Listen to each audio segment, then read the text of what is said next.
aquí estamos para iniciar nuestra clase de Biblia con el Corpus Paulino y concretamente hoy con la primera carta a los Corintios. Solo vamos a ver la primera carta porque no alcanzamos a ver las dos. Es un tema bastante amplio y de hecho la primera carta a los Corintios pues es bastante densa, bastante larga, no solo en extensión de capítulos, sino que es bastante densa en las diferentes materias y situaciones que propone.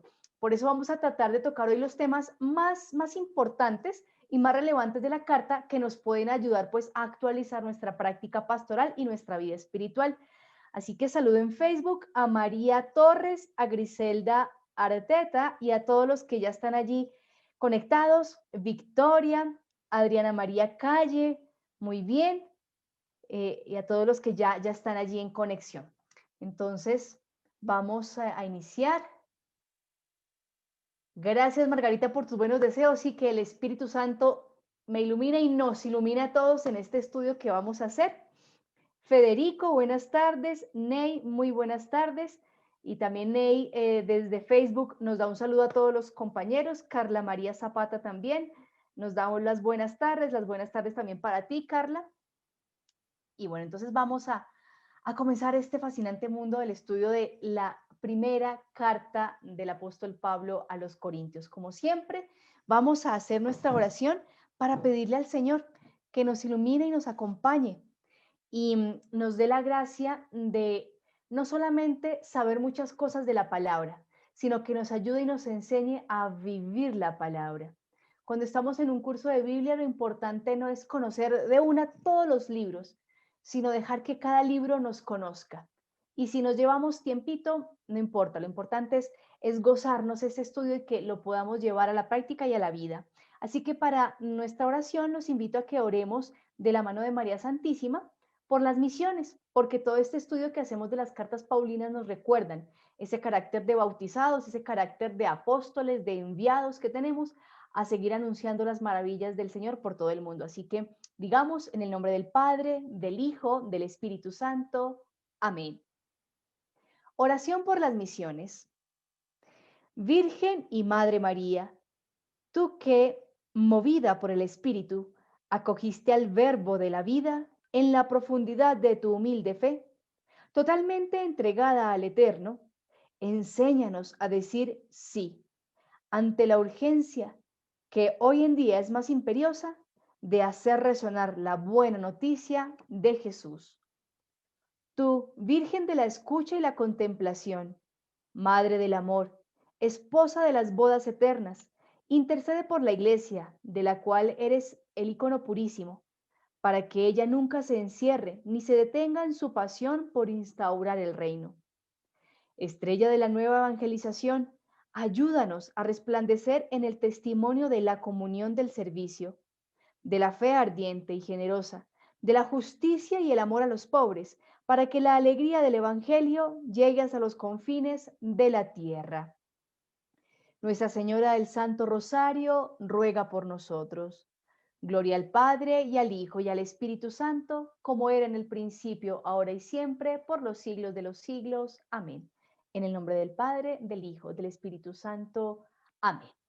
Bueno, muy bien. Ya siguen conectándose más compañeros, más estudiantes a nuestra clase. Así que les damos pues a todos ellos la bienvenida. Y entonces vamos a iniciar con nuestra clase. Vamos a ver si me deja compartir aquí pantalla.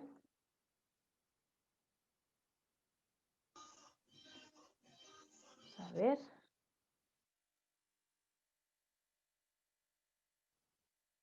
¿Me confirman si están viendo el PowerPoint?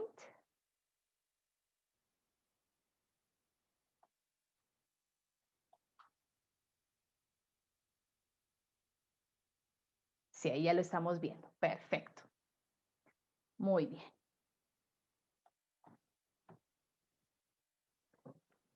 Perfecto. Gracias, Marta. Gracias, Walter, por la confirmación. Muy bien. Entonces,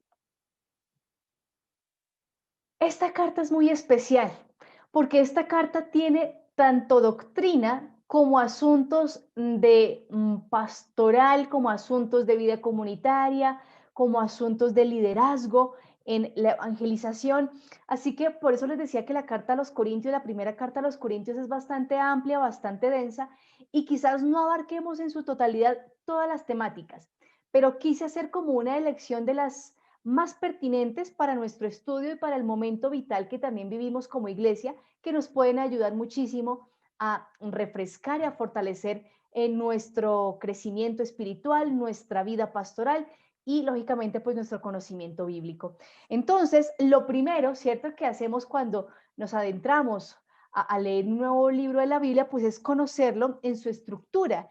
Y lo básico es saber que la carta a los Corintios, la primera carta a los Corintios, tiene un total de 16 capítulos, ¿cierto? Entonces, en 16 capítulos, Pablo va a abordar todos estos temas de moral familiar, ética cristiana, ética pastoral, algunos aspectos de doctrina que van a estar mezclados con una serie de exhortaciones prácticas para que la comunidad pues tome conciencia del llamado que ha recibido y no se deje distraer más por aquellas cosas que lo pueden separar del verdadero evangelio. Entonces, en esos 16 capítulos, Pablo le va a hablar a una comunidad, a la comunidad de Corinto, y tenemos nosotros que ubicarnos geográficamente, ¿cierto? ¿Dónde queda Corinto? Miren ustedes, aquí les voy a mostrar con el cursor, en la fotografía de la parte superior izquierda, ustedes pueden ver aquí a la ciudad de Corinto. Fíjense que queda ubicada estratégicamente, ¿cierto?, en un istmo. Istmo, la porción de tierra que une o dos continentes o dos partes de un mismo continente, ¿cierto? Así como el istmo de Panamá. Entonces, Corinto estaba ubicado en un istmo. Esto hacía que recogiera, ¿cierto?, el comercio, la cultura, el transporte de dos franjas de Oriente y Occidente. Por eso Corinto era una ciudad muy importante y sus puertos eran uno de los más importantes y apetecidos en aquella época por el comercio y por el compartir tan interesante que se daban de tantas cosas, ¿no? Corinto, lógicamente, pues era ciudad griega, ¿cierto? Pero en el año 146 antes de Cristo fue destruida por las invasiones romanas que comenzaban pues ya en ese año a generar un poco de fuerza y de desplazamiento al imperio griego. Así que en el 146 antes de Cristo Corinto fue destruida y en el año 44 antes de Cristo Julio César, el gran Julio César, pues la reconstruyó. De modo que, si bien se conservan muchos elementos de la mentalidad griega, ¿cierto? Y la cultura griega, en su mayoría comenzó a ser poblada por ciudadanos romanos. Y pues lógicamente esto trae toda ya una cosmovisión particular, una manera de ver la vida específica. Así que Corinto, siendo de tradición y de mentalidad griega, pues surge finalmente y ya en el primer siglo la vamos a tener como una ciudad ya con una mentalidad muchísimo más fuerte romana, ¿cierto? Y con ciudadanos eminentemente con esta ciudadanía. ¿Qué pasaba en Corinto? Corinto era una ciudad que así como era de interesante a nivel cultural y artístico, en Corinto se hacían unos jarrones preciosos. Miren, aquí está una de las imágenes de estos jarrones que se hacían allá en Corinto, y también grandes construcciones de tipo religiosas. Estaba el templo de Apolo, el templo de Artemisa, ¿no? Entonces arquitectónicamente Corinto era una ciudad muy bonita, muy, muy bella. También era una ciudad muy deportiva. Resulta que allá se realizaban unos juegos que eran los Juegos Ístmicos, que eran en honor al dios Poseidón. Miren, aquí está la imagen del dios Poseidón, que está cabalgando, ¿verdad? Y pues en honor a este dios se realizaban unos juegos deportivos en donde estaban las competencias atléticas, gimnásticas, lógicamente acrobáticas, incluso habían competencias de tipo lírico, interpretación de instrumentos de viento, declamación de poemas, retórica, eso también entraba en competición. Así que Corinto era una ciudad muy interesante, pero por esto mismo se prestaba para una gran cantidad de desórdenes, ¿cierto? Entonces Corinto, pues era algo así como decir nosotros actualmente Las Vegas, ¿no? Hay un dicho que dice, lo que pasa en Las Vegas se queda en Las Vegas, ¿no? Allá en Estados Unidos. Pues algo así pasaba en Corinto, ¿sí? Era así, muy, muy agradable, muy, muy variopinta, multicultural, ¿cierto? Pero ¿qué pasaba? Que se generaba una serie de desórdenes, una serie de situaciones de libertinaje tan tremendas, unos bacanales realmente, que la gente en ese tiempo tenía un dicho: vamos a corintear o a corintiar. ¿Mm? Irse a corintiar era perder el sentido, entregarse al libertinaje sexual, entregarse a la bebida de alcohol sin freno, a todo tipo de acciones descontroladas. Y Corinto pues tenía esa fama, muy interesante en la línea artística, muy interesante en la línea deportiva, porque de hecho los Juegos no tenían nada que envidiar a los Juegos Olímpicos, pero tenía esta gran situación del desenfreno. Súmenle ustedes que esto es actividad deportiva y demás, pues hacía que el culto al cuerpo y lo corporal, ¿cierto?, fuera muy valorado. Entonces la parte de la estética y de mostrar el cuerpo. Entonces ya se imaginarán con qué tipo de dificultades Pablo tiene que comenzar a entrar a mediar con la comunidad que se va a fundar allí. Entonces, Pablo, ¿cuándo llega? ¿Cuándo llega Pablo a Corinto? Si nos guiamos por la cronología crítica, estamos hablando de que Pablo llegó en el segundo viaje misionero alrededor del año 51 después de Cristo. Y él llega después de que había ido a Atenas. Miren, me devuelvo aquí en el mapa. Miren, aquí Atenas está muy cerquita, ¿cierto? Entonces, Pablo hace todo este viaje, ¿cierto? Termina el Asia Menor y entra aquí a Europa, ¿cierto? Pasa por Tesalónica, Berea, baja aquí a Atenas y después de Atenas pasa a Corinto y luego a Cencreas. Entonces, ¿qué pasó en Atenas? Atenas también era un centro cultural importantísimo, ¿no? La cuna de la filosofía, de la sabiduría, todo esto. Así que en Atenas, Pablo, en el Areópago, hizo una predicación de Jesús y de la resurrección. Resulta que esto no era como tan sorpresivo, tan llamativo para los griegos, porque ellos creían evidentemente en la vida eterna, en la vida en un nivel superior, desde la filosofía platónica. Acuérdense ustedes que Platón formulaba aquel planteamiento de el mundo de las ideas y el mundo físico, ¿no? El mundo de las ideas era el demiurgo, ¿no? Entonces era donde estaba la perfección y este mundo era una copia imperfecta de aquel mundo de las ideas. Entonces, por eso a través del conocimiento se podía llegar a esa plenitud, ¿no? Y a ese contacto, pues, con lo divino. Por tanto, el hablar de vida eterna o vida perfecta después de que se acabara la existencia física, pues digamos que no era algo nuevo en el entorno griego. El planteamiento que ofrecía Pablo respecto a la resurrección de Jesús, de que cuerpo y alma eran uno solo, era donde había falta de comprensión y de aceptación por parte de los griegos, porque para los griegos lo corporal, y desde la línea platónica, ¿cierto? El cuerpo era la cárcel del alma. Entonces, ¿cómo es posible, ¿cierto? Que cuando se predique la resurrección de Jesús, se hable de un nuevo cuerpo, de adquirir un nuevo cuerpo, ¿cierto? Y que en integralidad seremos resucitados en Cristo. Entonces eso a los griegos como que no les empataba mucho y en Atenas a Pablo no le fue muy bien. Apenas dice el texto que Damaris, una filósofa, Damaris, ¿no? Y Dionisio Areopagita, al parecer eran maestros recurrentes en Atenas, escucharon a Pablo y eso les llamó la atención y quisieron saber un poco más y fueron como los únicos que escucharon a Pablo.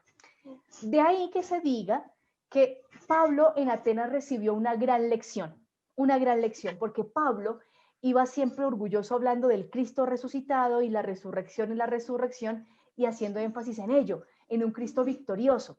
Y eso no estaba mal, de ninguna manera.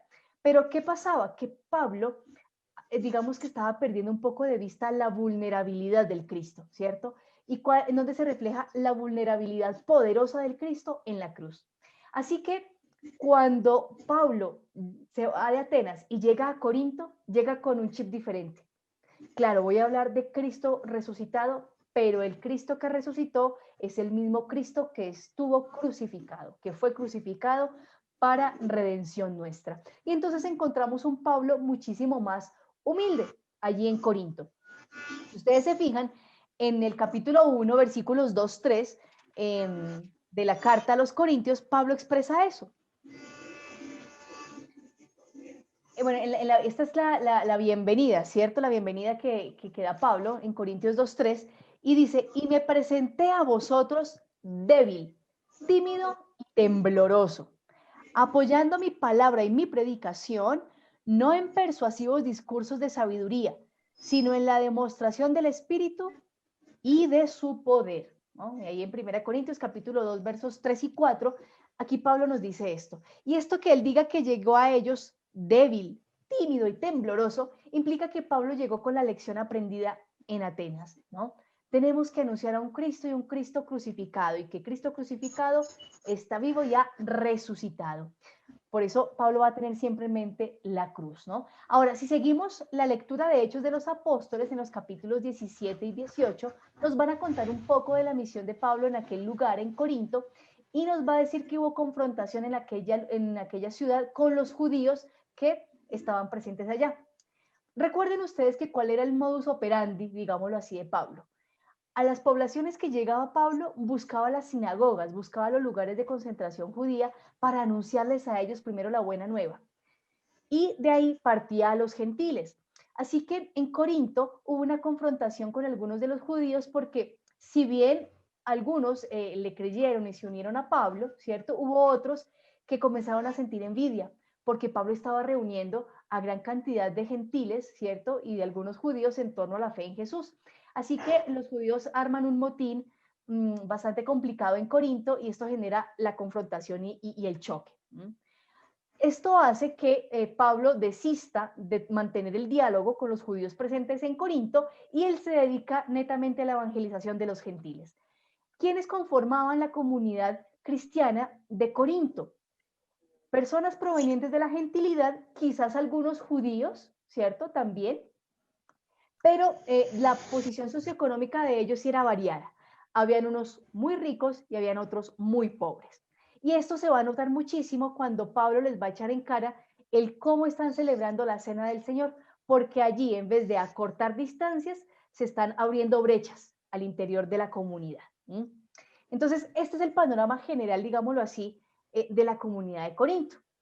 Ahora, vamos a entrar en un aspecto interesante de la crítica textual. Y resulta que nosotros tenemos en nuestro canon, ¿cierto? En nuestra Biblia, 2 cartas a los Corintios, pero en realidad fueron 2. Según las investigaciones, parece que no fueron solo 2 cartas, sino 4 cartas las que escribió Pablo a los Corintios en este periodo del 51 al 54 aproximadamente. ¿Por qué sabemos esto? Porque en las 2 cartas canónicas que nosotros conservamos se mantienen fragmentos que hablan de otras comunicaciones, pero no las tenemos. Entonces, eso a los investigadores les ha permitido unir elementos, ¿cierto? Unir informaciones para darse cuenta que probablemente hubo 4 cartas realmente las que fueron escritas a los corintios, 2 de ellas se perdieron. Entonces, la primera carta que escribió Pablo a los corintios, esa se perdió. De esa no tenemos ningún tipo de material escrito, no lo tenemos. Pero ¿cómo sabemos que Pablo escribió una primera carta? Miremos rápido, 1 Corintios capítulo 5, 9, 11.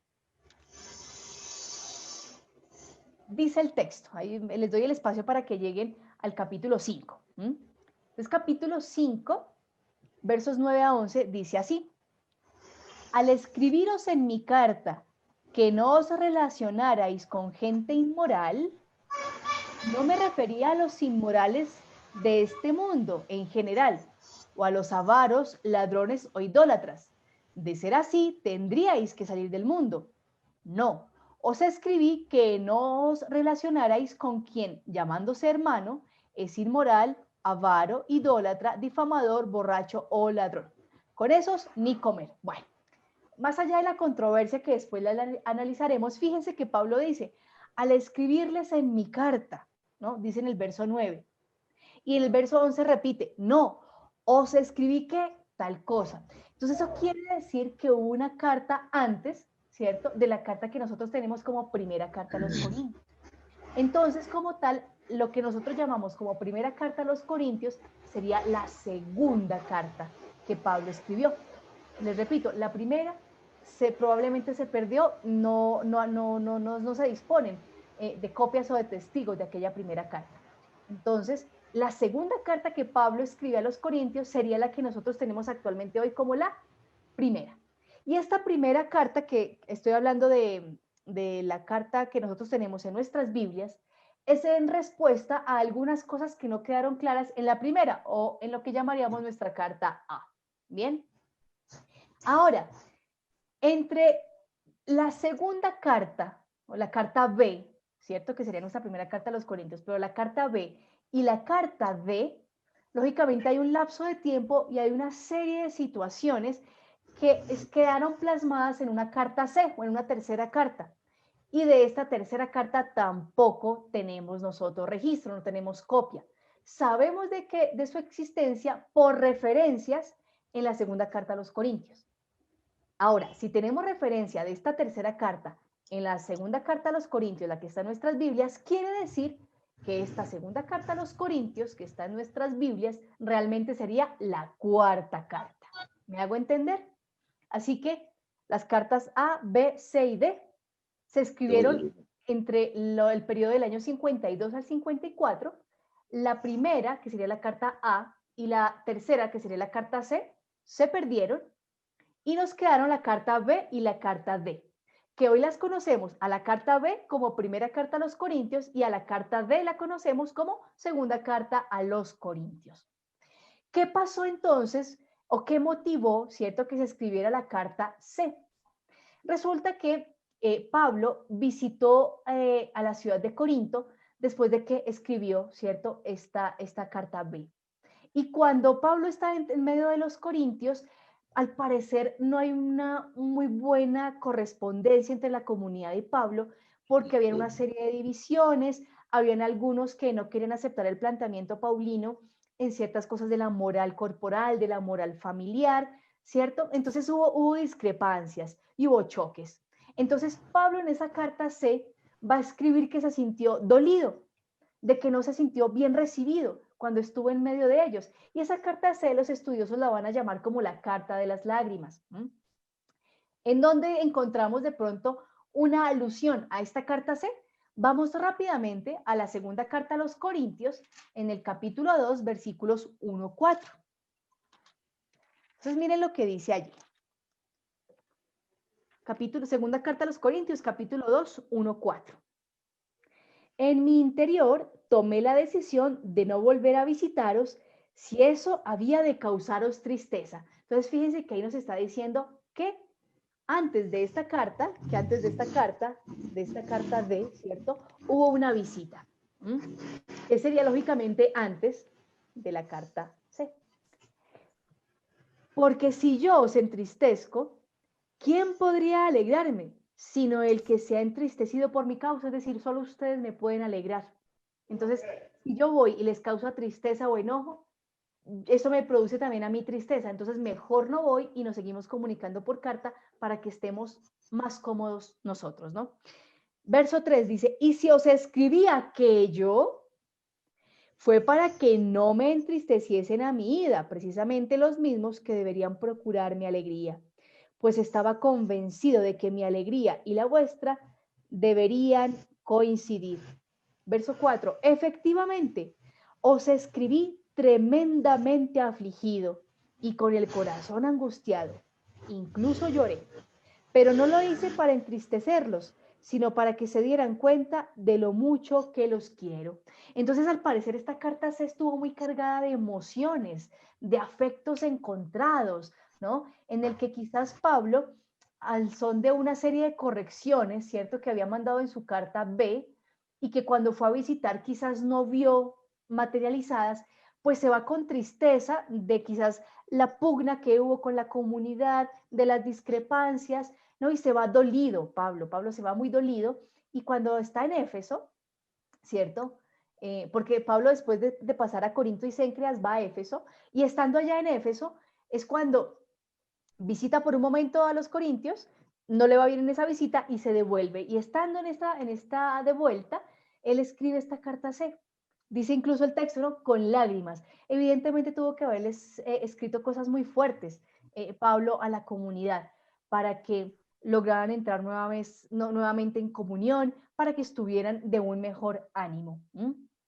Y entonces, ¿qué pasa? Después de que Pablo envía esta carta a C, es importante verificar que las cosas vayan bien, porque a Pablo le interesa que la comunidad esté bien y que la comunidad esté bien con él y que se entienda que lo importante es buscar la verdad y el bien para todos. Entonces, ¿qué hace Pablo?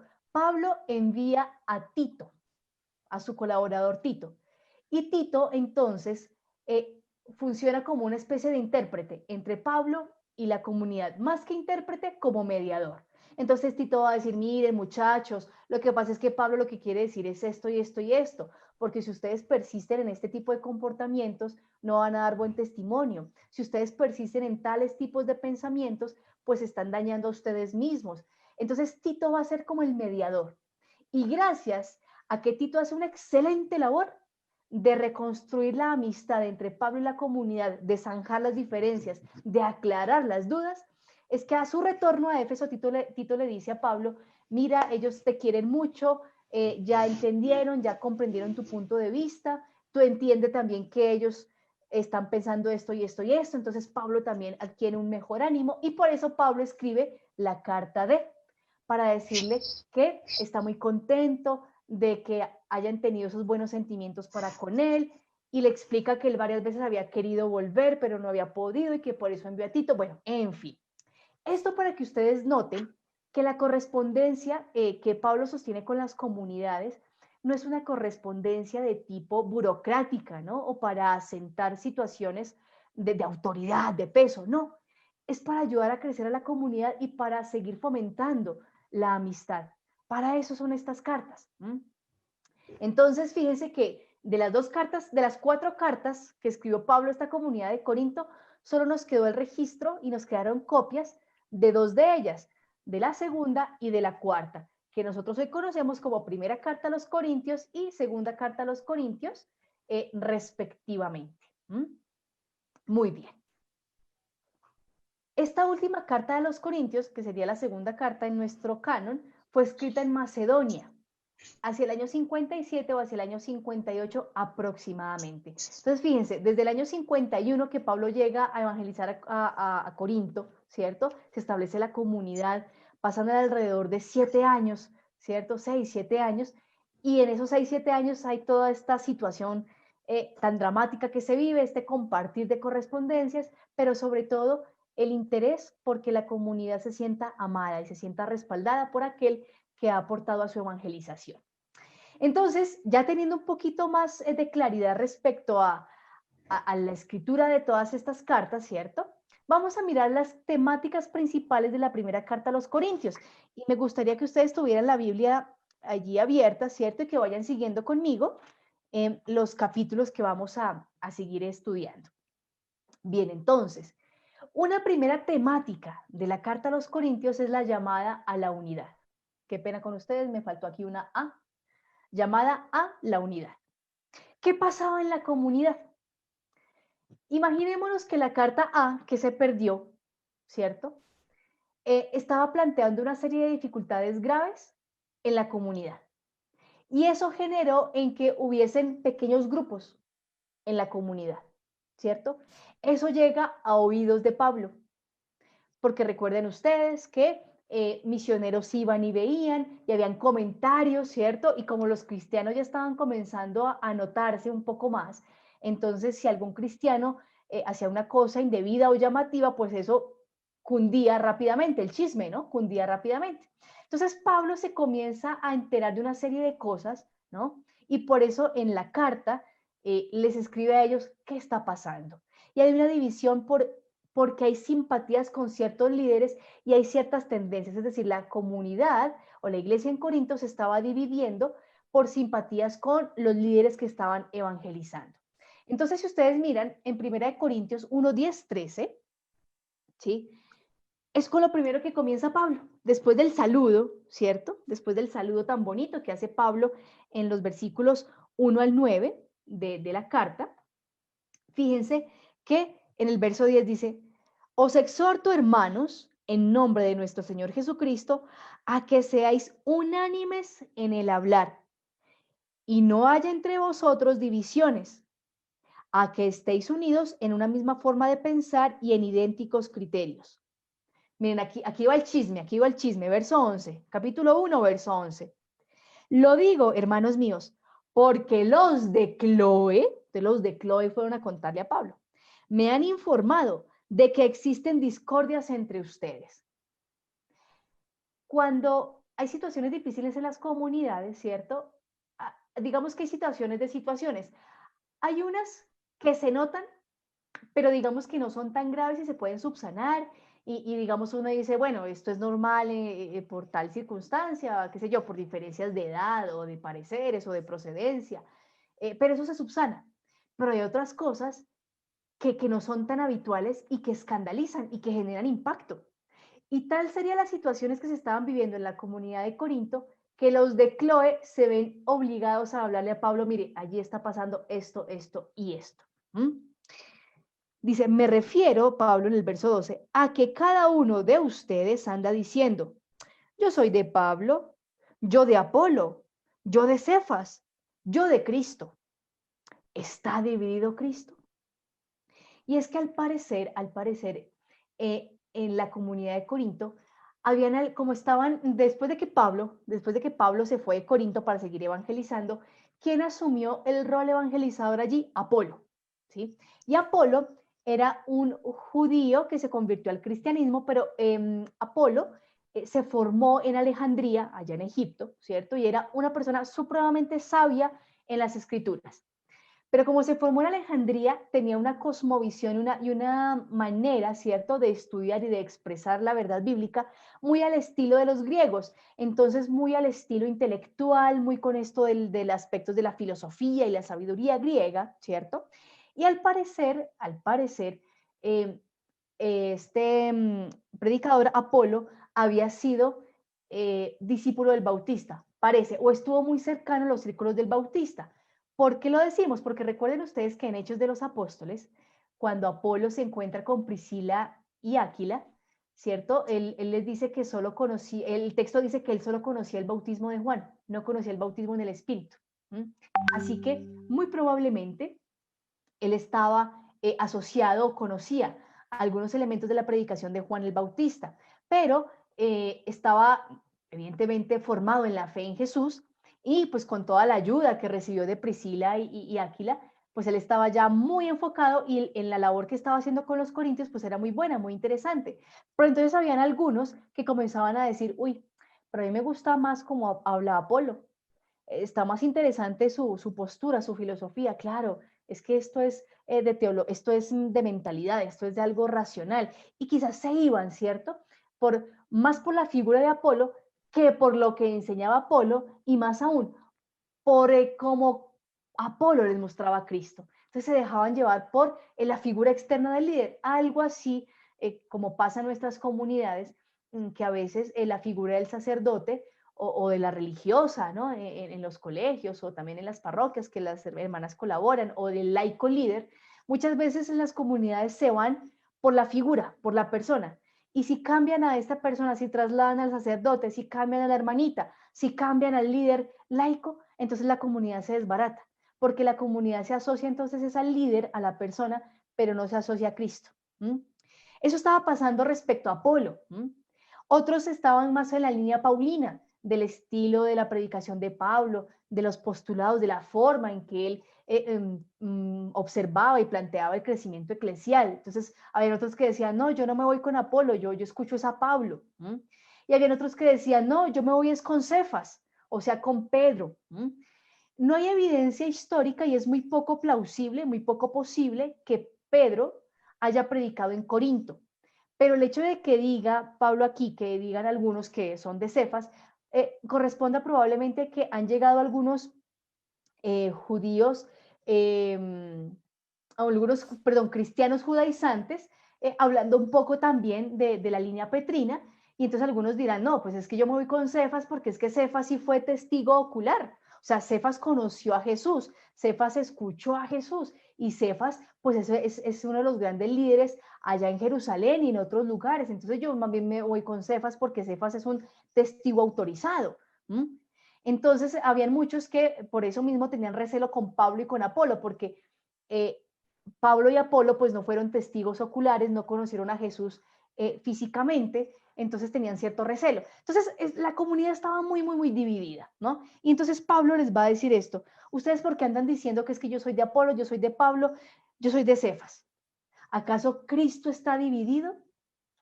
Y sigue el texto, en el verso 13. ¿Acaso fue Pablo crucificado por vosotros? ¿O habéis sido bautizados en el nombre de Pablo? Entonces aquí Pablo está llamando la atención a la comunidad diciéndole, ustedes deben tener la mirada fija en Jesús, porque el centro es Jesús. Ustedes no pueden poner como centro a Apolo, no pueden poner como centro a Cefas, no me pueden poner a mí como centro, porque yo solo soy un mediador. Quien murió por ustedes, quien les da la vida eterna es Jesucristo. Y eso es algo muy actual para nosotros hoy, de que podemos tener muchísimos maestros, muchísimos líderes muy influyentes en nuestra vida, pero a nosotros no se nos puede perder de vista que todos nosotros somos mediadores, somos instrumentos, y el centro de nuestra existencia ha de ser Jesucristo. Y lo va a repetir Pablo en el capítulo 3, versículos 5 al 11. Vean ustedes, capítulo 3, versos 5 al 11. Dice, ¿quién es pues Apolo? ¿Quién es Apolo? ¿Y quién es Pablo? ¿No? Servidores, dice Pablo, servidores, por medio de los cuales habéis creído. Cada uno trabajó según el designio del Señor. Yo planté, Apolo regó, mas fue Dios quien proporcionó el crecimiento, ¿no? Cuando Pablo dice, yo sembré, o sea, yo fundé la comunidad, y luego llegó Apolo a continuar el trabajo, pero al fin y al cabo, Pablo no es más importante que Apolo porque fue el fundador, ¿no? Ambos son servidores. ¿Quién es el que importa? Dios. Dios fue el que dio el crecimiento a la comunidad. Entonces, de esta manera, Pablo está ayudando a que tengan una fe lúcida y una fe muchísimo más clara y realista, ¿cierto? Y que se eviten algo que nos pasa muchísimo y es la desilusión, ¿cierto? Y la frustración, porque nosotros ponemos la confianza en las personas y no está malo confiar en las personas, pues somos instrumentos todos de Dios, ¿cierto? Pero ¿a qué me refiero con esto? Que se pone toda la esperanza y se pone como centro de la vida a otra persona. Y cuando esa persona falla, se cae todo mi mundo. Por ejemplo, cuando hemos conocido casos en los que algún líder en la iglesia ha fallado, ¿cierto? Y había personas que habían puesto a esa persona, a ese sacerdote, a esa religiosa, a ese líder de comunidad parroquial en el centro de la vida. Cuando esa persona se equivoca, se cae la fe, yo ya no creo en Dios, yo ya no creo en la iglesia, todos son unos malhechores, en fin. Entonces Pablo quiere prevenir a la comunidad de esto y decirles que el único que es fiel, el único que es bueno, el único que es verdadero es Dios mismo y su fe debe estar en Jesucristo. Todos nosotros somos mediadores y somos falibles, somos vulnerables. Por eso no podemos poner como centro de nuestra vida a otra persona. El centro de nuestra vida tiene que ser Jesús, para que sepamos amar a las demás personas que hacen parte de nuestra vida. Dice el verso 7 del capítulo 3, de modo que el que planta y el que riega nada son, sino Dios, que proporciona el crecimiento. Además, el que planta y el que riega son una misma cosa. ¿Ven? Pablo está evitando que digan que es que Apolo es más que uno que otro o que Pablo es más que uno que otro. Están diciendo que son la misma cosa. Si bien cada cual recibirá el salario según su propio trabajo. Es decir, cada cual responde por la vocación que le ha sido encomendada. Nosotros somos colaboradores de Dios y ustedes el campo que Dios cultiva, el edificio que Dios construye. Conforme a la tarea que Dios me confió, yo, como buen arquitecto, puse los cimientos y otro construye sobre ellos. Pero que cada cual mire cómo construye, pues nadie puede poner otros cimientos de los ya puestos, Jesucristo. El cimiento, la piedra angular de nuestra vida es Jesucristo y a partir de Jesucristo construimos el edificio. Y tenemos que estar atentos a cómo construimos, porque si la base está muy buena, si Jesucristo es el verdadero cimiento, lo que se construya a partir de él debe corresponder, debe ser coherente. Por eso no podemos construir la comunidad a medias o con mediocridades. En ese sentido, va a haber un segundo tema. la moral familiar y sexual. Yo les conté al principio de la clase que Corinto era una ciudad tan cultural y tan propositiva en términos de entretenimiento y conocimiento, como también en propuestas de libertinaje y de perdición, ¿cierto? Entonces, habían algunos que hacían parte de la comunidad cristiana que pretendían seguir viviendo como cristianos con mentalidad pagana, con mentalidad de libertinaje. Y entonces ellos decían, pues todo nos está permitido y vivían de todo, ¿sí? Vivían de todo. Se entregaban a todo tipo de impulsos, a todo tipo de deseos. Entonces Pablo aquí les va a insistir en algo. Ustedes como comunidad y cada uno como persona es templo del Espíritu. ¿M? Y aquí no se vale decir que es que todo está permitido. No, hay que aprender a discernir. Entonces, fíjense ustedes en la primera carta a los Corintios, capítulo 6, versículo 12, lo que va a decir Pablo. En el capítulo 6, verso 12. Todo me es lícito, pero no todo me conviene. Todo me es lícito, pero no me dejaré dominar por nada. Nosotros en este tiempo del siglo XXI, hermanos, podemos estar experimentando una atmósfera corintiana en el que la ambigüedad es la reina, ¿cierto? Y como diría aquel filósofo, se me va el nombre ahorita, pero que hablaba de la sociedad líquida. Y eso quiere decir que no hay parámetros, no hay límites y todo vale. Entonces está bien que uses tus redes sociales, por ejemplo, para exhibir tu cuerpo de una manera negativa, de una manera grotesca, ¿no? Está bien que robes algo del presupuesto que te adjudican en la administración, desde que no se noten las cuentas, todo está bien, ¿no? O desde que favorezca a los tuyos, pues hagamos esa trampita y todo queda bien, ¿cierto? Muchas veces estamos manejando una doble conciencia, una doble moral, o más bien una conciencia laxa.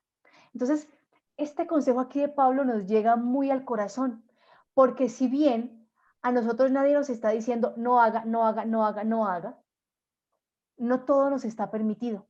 Nosotros no podemos dejarnos dominar por cualquier cosa que venga, por cualquier moda que se imponga, a nivel espiritual, a nivel de moral familiar, ¿cierto? Porque como todo el mundo lo hace, entonces yo también lo hago. Atención a eso. Y revisemos nosotros en nuestro comportamiento, en qué momentos y en qué actos yo me estoy dejando llevar por la masa. En qué momento yo me estoy dejando llevar por el todo vale, por aquello de que desde que no me pillen, ¿no? Desde que no me vean, pues yo sigo haciendo y diciendo de esta y otra manera. Entonces, atención ahí. Miren lo que va a decir el verso 20 del mismo capítulo 6. Dice, habéis sido comprados a buen precio. Usad pues vuestro cuerpo para honrar a Dios. ¿Mm? Así que Pablo está hablando de todo esto porque había muchos que se estaban entregando a una vida sexual libertina, haciendo una cantidad de cosas. Entonces, miren, voy a leer el verso 13 del capítulo 6. También suele decirse, la comida para el vientre y el vientre para la comida, pero Dios acabará con lo uno y con lo otro. Además, el cuerpo no es para la fornicación, sino para el Señor, y el Señor para el cuerpo, ¿no? Si tu cuerpo es para el Señor y el Señor para el cuerpo, esto quiere decir que nuestra vida cotidiana debe vivirse con un criterio de bondad, con un criterio de buen trato y un criterio de buen trato no solo a mí mismo, sino a los demás. Aquí Pablo está citando el caso de la fornicación y recuerden ustedes que cuando veíamos la carta a los tesalonicenses, ¿cierto? Analizábamos también el término y nos dábamos cuenta que la fornicación va más allá de una relación sexual ilegal, ¿cierto? O una relación sexual a escondidas, por decirlo así, ¿no? La fornicación implica el hacer uso de mí mismo y del otro de una manera indebida. Es cosificar la vida, es cosificar las relaciones. Yo vuelvo al otro objeto y yo soy para el otro un objeto de placer, de desenfreno, de manipulación, ¿cierto? Entonces, cuando aquí Pablo nos dice que el Señor el cuerpo es para el Señor y el Señor es para el cuerpo, no nos está diciendo no baile, no tome, no disfrute de la relación sexual con su pareja. No, no nos está diciendo eso. Nos está diciendo es que vivamos la vida con el criterio de bondad del Señor. Cuando estás en la intimidad con tu esposa, con tu esposo, es un momento de honrar al Señor, de expresar en cada caricia ese amor y ese respeto que se tienen y que es un momento en que viven solamente los dos, es un momento de intimidad. Esa es una manera, honrar el matrimonio desde esa unión marital conservada, sagrada, consentida, valorada, ¿cierto? Es una manera de honrar a Dios. Cada vez que ustedes tratan y yo tratamos a nuestros amigos, a las personas que trabajan con nosotros como personas y no como cosas, estamos haciendo que el cuerpo sea del Señor y el Señor para el cuerpo. Cada vez que estamos, digamos, en una fiesta, ¿no? Y nos ofrecen un licor para degustar, bueno, tomar el licor, ¿cierto? Una o dos copas está muy bien, pero ya entregarnos al desenfreno del licor, ahí es donde estamos quizás fallando un poco. Entonces, Pablo nos invita a no a que tengamos una mentalidad puritana, ¿sí? De que todo es pecado, yo no miro nada, yo no escucho, yo no bailo, yo no tomo, yo no fumo. No, no es una mentalidad puritana, es una mentalidad crítica. Que si yo sé que le pertenezco a Cristo, pues me tengo que comportar como propiedad de Cristo, ¿no? Y allá entra en juego mi corporeidad, mi biología, mis afectos, mis pensamientos, la forma en que uso mi dinero, la forma en que uso mis bienes, la forma en que trato a los demás. Todo esto entra allí. Entonces, Pablo va a hablar esto, ¿cierto? No solamente en el capítulo sexto va a hablar muchísimo de toda esta parte de la moral familiar y sexual, ¿cierto? Pero también en el capítulo séptimo va a tomar algunos elementos al respecto. Hay otro elemento que Pablo toca en la carta y es el punto del matrimonio. ¿Por qué el punto del matrimonio? Ay, gracias, Carla. Me recordaste aquí. Sigmund Bauman. Gracias, Carla. Ese es el sociólogo que yo estaba buscando. Gracias. Pablo va a hablar respecto al matrimonio porque habían algunas tendencias dentro de la comunidad que estaban rechazando el matrimonio y estaban rechazando la unión marital. Entonces estaban diciendo que aquellos que eran casados y tenían relaciones sexuales que estaban cometiendo pecado, que eso no era bien visto. Y se estaban generando disputas al interior de la comunidad por estos temas. Ahora, también había una serie de dificultades porque habían casos de matrimonio en el que la mujer era cristiana y el esposo pagano o viceversa. Entonces comenzaban a disputar si estos matrimonios eran legales o no eran legales o si estaban, digamos, bajo la bendición de Dios o cómo era el asunto, ¿cierto? Y también habían otras discusiones respecto a si era benéfico casarse o no. Sabían esas tres posiciones respecto al matrimonio, ¿cierto? Tener o no intimidad en el matrimonio, casarse o no, o si te casas, tienes que casarte con alguien de necesariamente cristiano, y si estás casado con un gentil, debes divorciarte o cómo va a ser la situación. Estaban como esas tres situaciones. Entonces, ¿qué pasaba? ¿Cuáles eran las razones por las que algunos dijeran que en la unión matrimonial se tenía que, digamos, que abstenerse de la unión sexual o estar muy regulada? ¿Por qué? Resulta que en aquella época ya de finales del siglo I, el gnosticismo estaba surgiendo. ¿Y qué decía la corriente gnóstica? La corriente gnóstica hablaba de un Dios superior, que era un Dios bueno, y un Dios inferior, que era un Dios malo. Y este Dios malo, digamos que ha sido como el creador del mundo físico que vemos, ¿no? Y, eh, y por eso era imperfecto. Entonces, todo lo que fuera físico, lo corporal, todo lo que vemos y tocamos, todo eso es imperfecto, incluyendo, ¿cierto?, el tipo de unión entre las personas. Eso también es algo imperfecto, porque era como entregarse a los placeres. Y eso no era bien visto para los gnósticos, porque los gnósticos siempre querían estar muy bien en su raciocinio, muy bien en la intelectualidad, porque la mejor manera de llegar a Dios para los gnósticos era a través de la razón, ¿cierto? De un desarrollo del pensamiento, de un desarrollo intelectual altísimo, y que ese desarrollo intelectual altísimo era privilegio de algunos pocos, no todos llegaban a ese nivel, ¿no? Entonces ellos se hacían llamar los espirituales, los de la razón, ¿no? Los de la mente. Y al parecer, algunas de estas influencias estaban llegando a la comunidad de Corinto, a la comunidad cristiana de Corinto, y estaban como inoculando este tipo de concepción en algunas personas. Entonces, por eso algunos estaban rechazando la unión en el matrimonio, la estaban declarando incluso impura. Entonces, Pablo va a corregir esto y va a decir que ya vamos a leer ese pedacito, pero les aclaro primero el panorama para que veamos cómo Pablo va a aclarar todo esto, ¿no? Adicionalmente a las tendencias gnósticas, ¿cierto? Estaban también estas tendencias de la filosofía platónica, la que decía que el cuerpo, ¿cierto? Era imperfecto, era la cárcel para el alma, porque el alma era lo libre, lo pleno, el mundo de las ideas, lo que nos acercaba realmente a Dios, y el cuerpo era un limitante. Entonces, digamos que se comenzaba a gestar una visión negativa e incluso dualista del cuerpo. Entonces Pablo va a rechazar fuertemente también esta postura. Y aquella de los matrimonios mixtos. Pablo va a decir, mire, si la mujer cristiana se casa con un pagano, es tan fuerte la gracia de Cristo que por el hecho de que esa mujer sea cristiana, ya ese hogar se llena de santidad, se llena de bendición. La mujer hace santo a su esposo. Y si es el caso contrario, el esposo hace santa a su mujer, aunque ella sea gentil, y en el caso contrario, aunque el esposo sea gentil. Es decir, con que uno de los cónyuges sea cristiano, ese hogar se llena de santidad, porque el todo cristiano es vehículo de santidad. Entonces, ahora vamos a ver cómo Pablo trata estos temas en el capítulo 7, versículos 1 al 11. Dice así: en cuanto a lo que me habéis escrito, miren que hay una carta que los corintios le escribieron a Pablo. Esa tampoco tenemos copia, pero seguro existió porque Pablo aquí le está reseñando. Dice, en cuanto a lo que me habéis escrito, estoy en el capítulo 7, ¿vale? Versículo 1. En cuanto a lo que me habéis escrito, bien le está al hombre abstenerse de mujer. Pablo era soltero.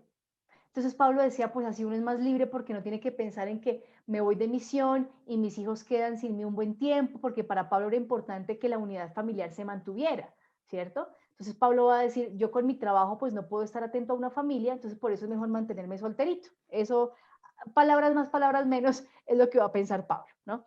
Dice, en cuanto a lo que me habéis escrito, bien le está al hombre abstenerse de mujer. No obstante, por razón de la incontinencia, tenga cada hombre su mujer y cada mujer su marido, ¿no? Porque muchos, ¿cierto? No pueden vivir una vida de abstinencia sexual. Entonces, por eso Pablo va a decir, mire, eso está en nuestra naturaleza humana y aquel que no pueda, tranquilo, cásese. Que un hombre esté con una mujer, solo una, ¿no? Y que una mujer esté con su marido, también, solo uno. Bien. Que el marido cumpla su deber con la mujer, de igual modo la mujer con su marido.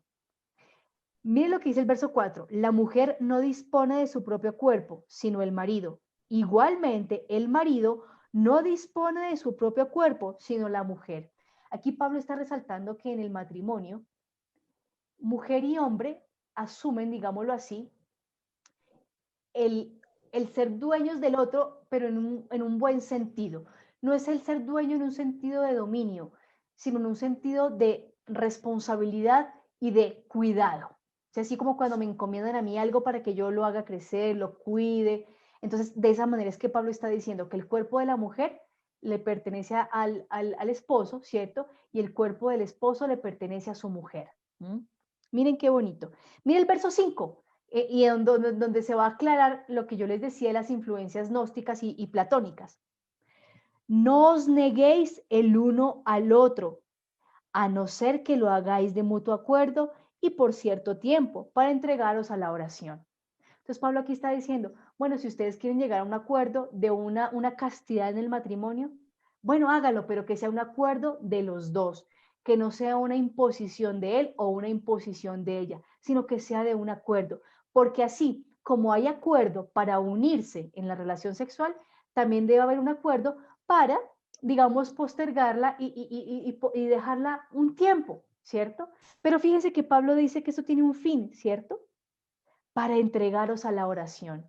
O sea, el distanciamiento a nivel genital, sexual, no puede ser, digamos, dejado así sin más, sino que aquello que representaba ese encuentro amoroso, ¿cierto?, del esposo y de la esposa, debe ser también vivido y expresado en la oración. Es decir, que por un tiempo esposo y esposa van a estar más unidos es desde la oración, orando más el uno por el otro, orando juntos, o si lo queremos traer a nuestros días, haciendo una labor de evangelización, de un trabajo misionero con más fuerza. Pero no quiere decir que la pareja se abandone, que la pareja deje de darse detallitos, ¿m? Sino que es un tiempo en el que la pareja se conoce de una manera distinta. Y fíjense que esto es hasta pedagógico, porque muchas veces en algunos matrimonios, cuando se realizan de una forma intempestiva o inmadura, la relación se basa en la satisfacción sexual que se puedan prestar el uno al otro. Cuando ya por edad o por lo que sea, esta satisfacción sexual ya no se da, entonces la pareja comienza a sentir que no tiene nada en común, porque no aprendieron a conocerse y amarse en otras facetas, en otras maneras. Así que lo que Pablo aquí propone es, si se quieren dar un tiempo de abstinencia sexual, aprendan a compartir de otro modo, para que la relación entre esposo y esposa, desde el amor puro, que es lo más importante, se mantenga y se consolide. Y en cierto modo, o más bien en la plenitud del modo, Cristo se siga siendo presente allí. ¿Mm? Fíjense qué bonito, porque todo parte de que Cristo es el cimiento del cristiano y del cristiano en relación con los demás. Así que eso es importantísimo. Y miren lo que va a decir después de eso, de que se entreguen a la oración. Pero luego, volver a juntaros. O sea, no se abandonen ustedes por mucho tiempo. Porque no solamente dentro de la concepción judía, la relación sexual es algo bendito, es algo bello, es algo que es aprobado por Dios, ¿no? Y que es algo bello porque se hizo para, no solamente para prolongar la vida, sino también para el disfrute entre el esposo y la esposa, ese sentirse uno solo, ¿verdad? Dice por eso Pablo, volved a juntaros para que Satanás no os tiente por vuestra incontinencia. ¿Mm? Entonces, acuérdense la palabra Satanás, ¿cierto? El adversario, el opositor. Vuelvan a unirse, vuelvan a estar juntos después de ese periodo de abstinencia, para que el adversario no haga de su relación una cosa diferente a un matrimonio. O que ustedes comiencen de pronto a buscar satisfacciones en otros lugares, ¿cierto? Entonces, por eso es importante que todo lo que se decida en el matrimonio sea de común acuerdo, que esposo y esposa lo acepten, lo charlen, lo dialoguen. Miren lo que dice el verso 6, esto es muy bonito. Lo que les digo es una concesión, es como un consejo, no un mandato. Mi deseo sería que todos fueran como yo, mas cada cual tiene de Dios su gracia particular, unos de una manera, otros de otra. Pablo dice, yo esto se los aconsejo, pero no es una obligación, o sea, esto no es un mandato, y es una manera también de decir Pablo a sus hermanos, de atiendan esto y disciérnanlo, dialóguenlo, ¿sí? Yo aquí no estoy como impositor para regularles la vida, sino que desde la fe les propongo qué es lo mejor para ustedes.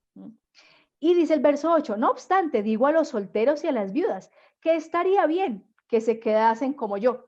Pablo insiste, pues para él es benéfico ser soltero por lo que les digo, por su misión, ¿cierto? Pero si no pueden contenerse, que se casen, dice Pablo, cásense. Mejor es casarse que abrazarse, dice aquí la Biblia de Jerusalén, pero en otras traducciones dicen, mejor es casarse que vivir como reprimiendo deseos o vivir desbordado en deseos. Entonces, fíjense que Pablo aquí también muestra el matrimonio como una vía de armonización de la persona. Cuando yo me caso, soy capaz de aprender a regular mi amor. A regular no tanto, a encauzar mi amor. Esa es la palabra precisa. A encauzar y armonizar mi amor. Porque al tener a una pareja y futuramente a una familia, yo aprendo a salir de mí mismo para estar en servicio de los demás, de mi esposo, de mi esposa, de mis hijos. Y eso me ayuda a mí a regularme y a no, digamos, depravarme, ¿cierto? En mi afectividad, sino a estar organizada, organizado, armonizado. Lo mismo pasa con los sacerdotes y las religiosas, ¿cierto? Los sacerdotes y las religiosas hacen un voto de castidad vivido en el celibato, ¿cierto? Es decir, ellos son castos, y el matrimonio también es casto. Los matrimonios también hacen voto de castidad, pero su voto de castidad lo expresan en esa relación que van a tener únicamente con su pareja.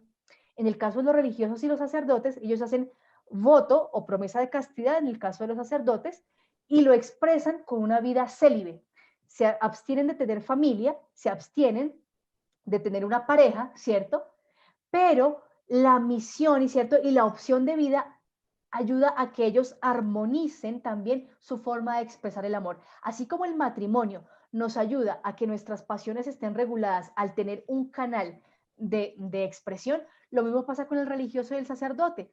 Su misión, su vida les permite encauzar su pulsión afectiva para que ésta se armonice, ¿cierto? Y en el servicio a los demás puedan sentirse realizados, plenos y también fecundos, ¿cierto? Entonces, Pablo, fíjese que desde esta época va planteando esta vida bella en el amor que regula todo, regula lo biológico, lo fisiológico, lo mental, todo, ¿sí? Y es una fuerza no que se impone, y el amor no es una doctrina que se impone, sino que es la misma acción de Dios que te ayuda a armonizar y a ubicar todo lo que tienes en el lugar que corresponde. Eso es muy bonito, ¿cierto?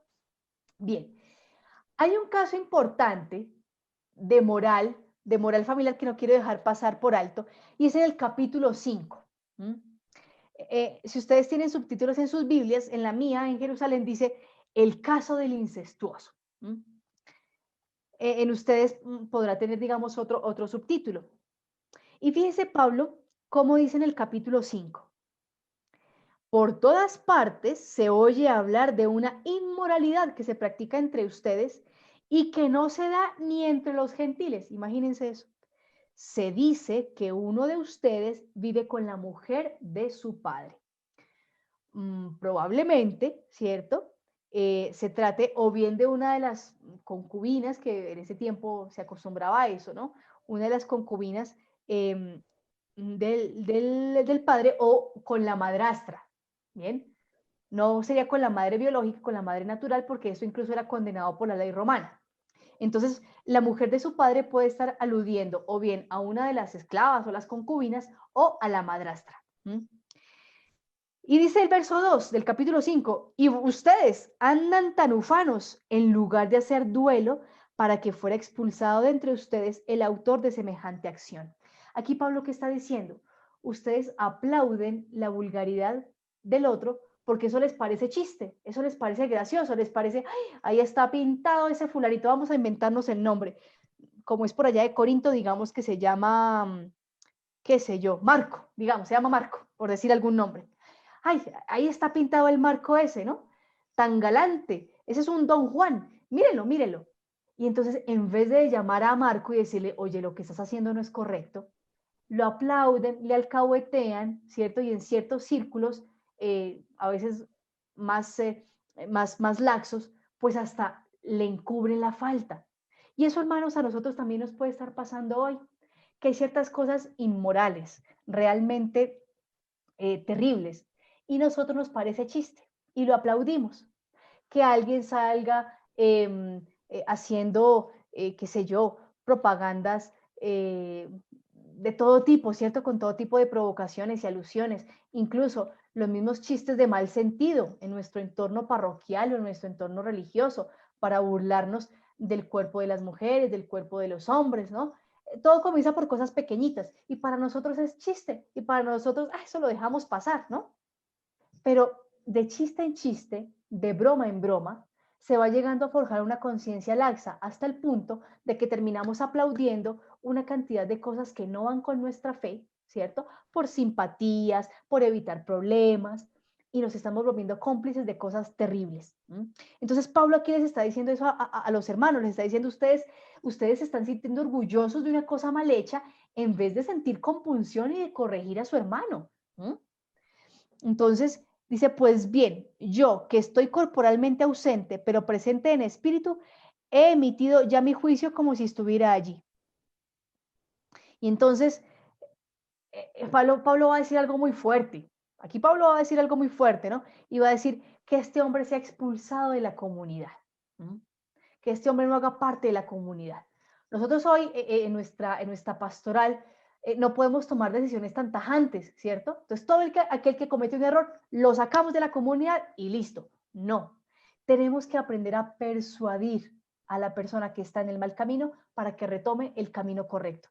Ahí está el reto del cristiano, que sepa acoger a ese hermano, señalarle en qué está actuando mal sin hacerlo sentir mal, para que retome el camino que debe acoger. Y nosotros cuidarnos, hermanos, todos nosotros cuidarnos de volvernos cómplices de situaciones que no están bien, por más graciosas, por más entre comillas normales que se vean, ¿no? Hay que leer entre líneas y saber descubrir dentro de lo que causa carcajadas aquellas cosas que nos hacen daño, ¿no? Y saber tomar pues nuestra posición.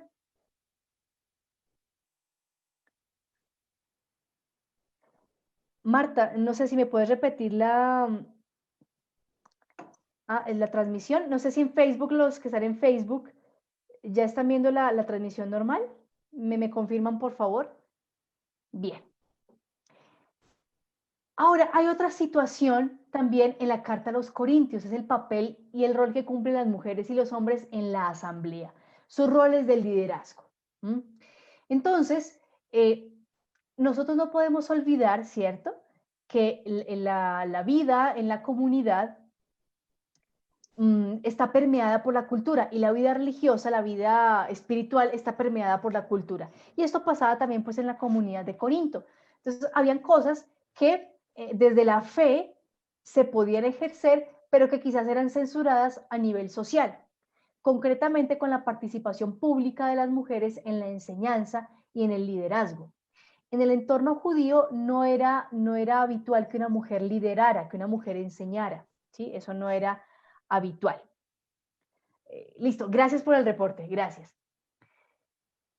No era habitual. En la cultura grecorromana sí había una participación femenina, muchas de ellas eran maestras, filósofas y todo esto, pero de todas maneras se le daba un poco más de preponderancia, sobre todo a nivel político, era a los varones. Entonces, este tipo de cosas entraban también en juego en la comunidad, ¿sí? Recuerden que Pablo, pues, es de raigambre judía, ¿cierto? Y recuerden que la comunidad de Corinto está permeada por la cosmovisión, por la mentalidad grecorromana. Ahora, ya Pablo en Tesalonicenses nos había dicho que ya en Cristo no hay judío ni griego, ni mujer ni hombre, sino que todos son nueva criatura en Cristo, ¿cierto? Entonces, Pablo va a tratar de mantener esto allí en la comunidad de Corinto porque también se están dando una serie de roces, porque hay mujeres que están enseñando, hay mujeres que están ejerciendo liderazgo y hay un poquito de recelo masculino al respecto. ¿Y por qué se estaba dando, digamos, esta emergencia o esta surgencia del liderazgo femenino? Recuerden ustedes que antes del siglo IV, ¿cierto? No habían iglesias, no habían templos. Las comunidades se reunían, era en las casas. Y en la casa, ¿quién manda? La mamá, ¿cierto? O sea, la mujer es la que organiza y administra todo en casa. Entonces, imagínense ustedes, cuando las iglesias se comenzaban a reunir en los hogares, pues la mujer era la que estaba al tanto, ¿cierto?, de la situación de la organización y muchas mujeres ya estaban tomando parte activa en la enseñanza. Entonces, los hogares se estaban volviendo en una especie de lugar propicio para que la mujer ejerciera una autoridad, un liderazgo y un rol bastante influyente en el manejo de las comunidades. ¿Mm?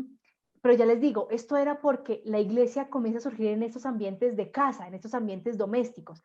Y si bien habían matrimonios, ¿cierto? Que en su casa acogían a los demás participantes de la comunidad. Esto hacía que la mujer no quedara invisible, sino que ella también al lado de su esposo liderara, levantara la mano, expresara su querer, expresara su opinión frente a un tema. Entonces, ¿qué pasa? En la carta a los Corintios vamos a encontrar ideas de Pablo al respecto, pero también vamos a encontrar una serie de añadidos posteriores, les estoy hablando ya de finales de siglo, que el compilador final decidió agregar para mantener una tendencia que ya entró en auge a finales del siglo I y era la prohibición de la enseñanza de las mujeres en la iglesia. Entonces, ya les digo, esto hace parte de un fenómeno cultural en el que la iglesia cada vez más se va aproximando a un entorno romano, donde hay una serie de jerarquías, donde hay una serie de maneras de ejercer la autoridad y donde el varón es protagonista en lo público. Entonces, la iglesia trata como un poquito de parecerse a ese tipo de sociedad y para caer de pronto un poco en gracia frente a esas sociedades, ¿cierto? Y aceptar y tener cierto tipo de aceptación, pues comienza a emular o replicar este tipo de comportamientos, ¿no? Entonces la mujer va quedando reducida cada vez en el ámbito de lo privado hasta que cartas como la carta de Tito, por ejemplo, la carta a Timoteo, la carta a Tito y a Timoteo, pues va a haber una censura fuerte a que las mujeres enseñen. Y esto no era porque las mujeres enseñaran cosas malas, sino que era por un recelo del liderazgo y un recelo que se generaba por el choque cultural con Roma, porque hubo una tendencia en la iglesia que para poderse mantener vigente y para sostenerse tocaba entrar en diálogo y en cierta afinidad con ciertas costumbres de la cultura. Y si eso implicaba que las mujeres quedaran un poquito relegadas, pues la iglesia comenzó a tomar esa tendencia. Entonces, por eso en la carta a los Corintios, que es Paulina, vamos a encontrar añadidos de un editor que no es Pablo, ¿cierto? Y que va a ser una edición muy posterior en el que se va a censurar fuertemente la participación de la mujer. Entonces, fíjense ustedes en Corintios 11, 2 al 16, lo que va a ocurrir, que van a haber varias confluencias, ¿no? Versículo 2 al 16 en el capítulo 11.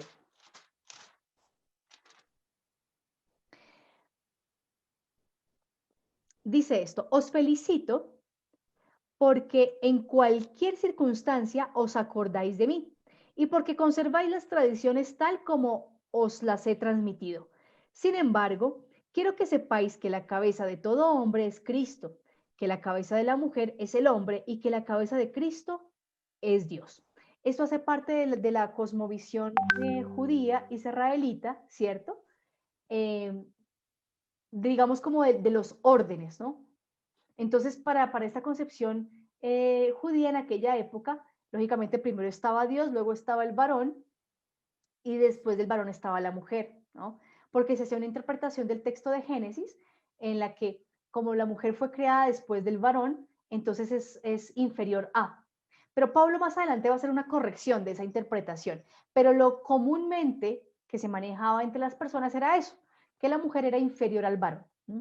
Actualmente, ¿cierto? Y el desarrollo de las exégesis nos permiten ver que el texto de Génesis lo que nos está diciendo es que la mujer fue creada en igualdad de condiciones, en igualdad de dignidad con el varón, porque la mujer no es que hubiera salido de la nada, ¿cierto?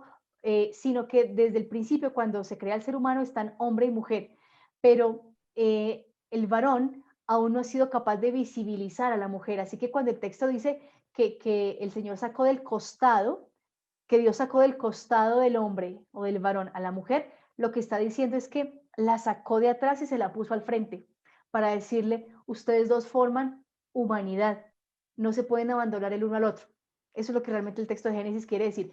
Que en otro momentico, si quieren, hacemos un estudio bien bonito de ese capítulo de Génesis, pero nos vamos a concentrar aquí en el texto de Corintios, ¿no? Entonces, por eso Pablo habla de esto, de la cabeza de, la cabeza de. Dice, todo hombre que ora o profetiza con la cabeza cubierta, afrenta a su cabeza. Y toda mujer que ora o profetiza con la cabeza descubierta, afrenta a su cabeza. Es como si estuviera rapada. Entonces, ¿qué pasaba? La mujer tenía que llevar un velo para indicar que estaba casada, ¿cierto? Y pues que su esposo era su cabeza, ¿no? Entonces, cuando una mujer profetizaba o enseñaba, aquí el término correcto es enseñar, ¿cierto? En la comunidad, debía llevar la cabeza cubierta. Algunas tendencias romanas, ¿cierto? Y de hecho, la cultura romana, pues esto no se concebía. La mujer tenía su cabeza descubierta y de hecho se hacía peinados y todo esto. Entonces, digamos que aquí entra un poquito a reñir la parte cultural entre la concepción judía y la concepción romana del cómo una mujer debe comportarse en sociedad, ¿no? Entonces, una visión decía cabeza cubierta para que honre a su marido. Y la cultura romana, pues no tenía ningún problema en que la mujer hablara con la cabeza descubierta porque eso nunca digamos que hizo parte de criterios de análisis por parte de Roma, ¿cierto? De la cultura romana más bien. Pero lo que nos interesa aquí es que la mujer puede profetizar, la mujer puede enseñar, ¿cierto? Según el planteamiento de Pablo. En los versos 7 y siguientes, pues van a señalar, ¿cierto? Que el varón no debe cubrirse la cabeza, pues es imagen de la gloria de Dios, pero la mujer es gloria del varón. Esto corresponde, ya les digo, a esa interpretación del Génesis en donde se interpretaba que la mujer era inferior a el varón, ¿sí? y que el varón únicamente era imagen y semejanza de Dios. Esa era la tendencia de pensamiento. Hoy en día ya sabemos que no es así, que esa es una interpretación errónea, porque hombre y mujer son igualmente imagen y semejanza de Dios. Y ni la mujer es superior al varón, ni el varón es superior a la mujer. Ambos son iguales, ¿cierto? En dignidad ante Dios. Entonces, nos sigue diciendo el texto. En efecto, no procede el varón de la mujer, sino la mujer del varón, ni fue creado el varón por razón de la mujer, sino la mujer por razón del varón. Nuevamente, esto corresponde a esa interpretación antigua, ¿no? Dice el verso 11, por lo demás, y por lo que al Señor respecta, ni la mujer puede entenderse sin el varón, ni éste sin la mujer. Aquí hay, digamos, un avance en esa exégesis de Pablo. Dice, ni la mujer puede entenderse sin el varón, ni éste sin la mujer, pues si la mujer procede del varón, éste, a su vez, nace mediante la mujer y todo proviene de Dios. El verso 11 y 12 es una especie de corrección o de avance que Pablo hace en aquella interpretación antigua en donde se decía que la mujer era inferior al varón. Entonces, con este verso 11, Pablo aquí está diciendo, la mujer puede, ¿cierto?, enseñar, la mujer está en igual dignidad que el varón y puede tener un rol de liderazgo, pues también en la iglesia, porque no es inferior a el varón. Así que Pablo va a defender mucho esto, ¿cierto? Entonces nosotros diríamos que los versos 11 al 12 son como esa solución al problema. Pero entonces, si ustedes son curiosos y van al capítulo 14 en la carta, versículos 34 al 35, vamos a encontrar algo extraño. Miremos el verso 34 y 35 del capítulo 14. Dice, las mujeres, inicia el verso, desde el verso 33b. Como es práctica habitual en todas las iglesias, y póngale un poquito de sospecha a esa frase, como es práctica habitual en todas las iglesias, las mujeres deben estar calladas en las asambleas.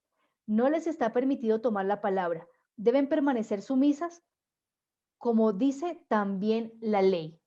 Si quieren aprender algo, que pregunten a sus propios maridos en casa, pues es indecoroso que la mujer hable en la asamblea.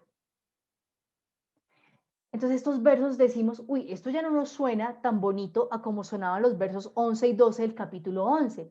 Entonces dicen los investigadores, dicen los expertos, que probablemente los versículos 34 al 35 del capítulo 14 son un añadido de un editor muy posterior, ¿cierto? Pues también de la escuela paulina, pero un editor, un compilador muy posterior que añadió estos versos y que los añade en una época donde ya se había generado ese silenciamiento y ese ocultamiento al rol de liderazgo de la mujer.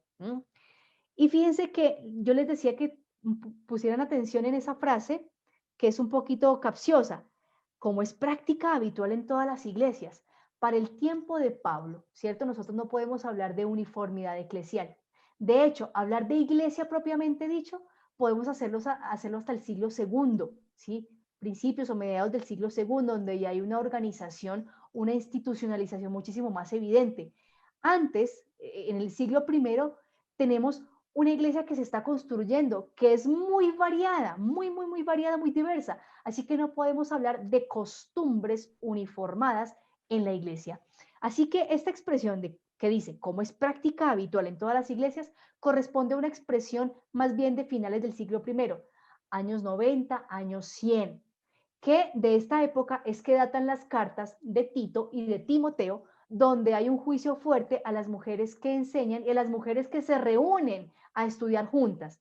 Por eso, aquí hay una exhortación para que las mujeres no solamente no hablen en la asamblea, sino que si tienen una duda le pregunten a sus esposos, porque es una manera de controlar, ¿cierto?, el ejercicio femenino del aprendizaje.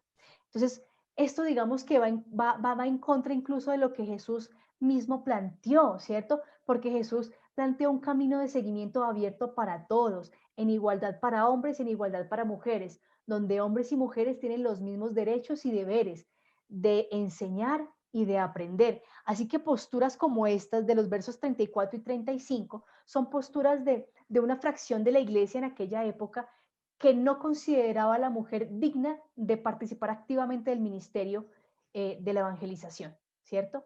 Hoy en día nosotros ¿qué vemos? Que las mujeres estamos generando una actividad muchísimo más atractiva, muchísimo más visual, muchísimo más de líderes, ¿cierto? Porque lamentablemente este tipo de concepciones pues duraron muchísimo tiempo en la iglesia, que incluso impedían que una mujer estudiara teología o que una mujer pudiera enseñar incluso en una universidad a sacerdotes o a seminaristas, eso era impensable. Hoy en día ya vemos que esa concepción ha cambiado y lo interesante es seguir ahondando en ello para que hombres y mujeres haciendo buen equipo de trabajo, ¿cierto? Ayudemos a evangelizar, cada uno ocupando, ¿cierto? La misión que Dios pues le ha encomendado. Pero quería que comentarles esto para que viéramos que las cartas paulinas y en general los libros de la Biblia pues nos presentan situaciones de tipo cultural que nosotros tenemos que mirar con pinzas, ¿cierto? Y mirarlas con pinzas en el sentido de que no debemos aplicarlas con literalidad, porque muchas de ellas están permeadas por aspectos culturales y no corresponden al verdadero sentir, ¿cierto?, de la propuesta del Evangelio.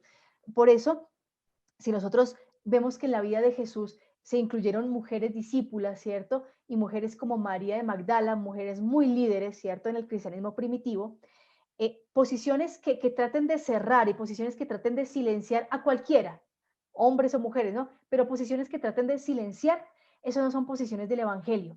Son posturas quizás un poco impositivas, ¿no? Entonces, por eso quería traerles a ustedes este ejemplo, les reitero, de cómo darnos cuenta y de cómo saber leer entre líneas aspectos culturales que nosotros no debemos pasar de largo, ni perdónenme la expresión coloquial, tragar entero, sino que analizar muy bien, ¿no? Entonces, para Pablo era importante que la mujer hablara y liderara en la iglesia, y por eso Pablo va a tener muchas compañeras de misión, y en sus saludos en las cartas, sobre todo en Romanos, le va a dar unos saludos a una cantidad de mujeres que él incluso va a llamar a algunas de ellas como apóstoles, porque las considera compañeras activas en la misión. Repito, posturas como las que están en los versos 34 y 35 del capítulo 11 de la carta a los Corintios, de la primera carta a los Corintios, corresponden a pensamientos de fines del siglo I y que quizás fueron incluidos en esta carta para generar un poco más de presión, para silenciar quizás un grupo de mujeres líderes y un grupo de mujeres que estaban generando algo muy interesante a nivel de la iglesia. Me dicen que en Facebook se interrumpió la conexión. No sé si alguien me puede dar feedback en Facebook, a ver si está todo bien, para que porfa me confirmen. Entonces, queda clara esta partecita aquí de la participación de hombres y mujeres en la asamblea, ¿cierto? Bien. Ahora, otro tema, ¿cierto? Que se habla bastante es, listo, perfecto, está todo muy bien, me alegra mucho. Es el tema de la resurrección. Pero entonces ya son las 5:30, entonces vamos a dejar hasta aquí.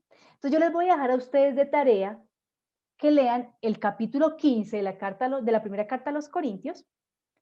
En el capítulo 15, versículos 1 al 58, todo el capítulo 15, mejor dicho, todo el capítulo 15.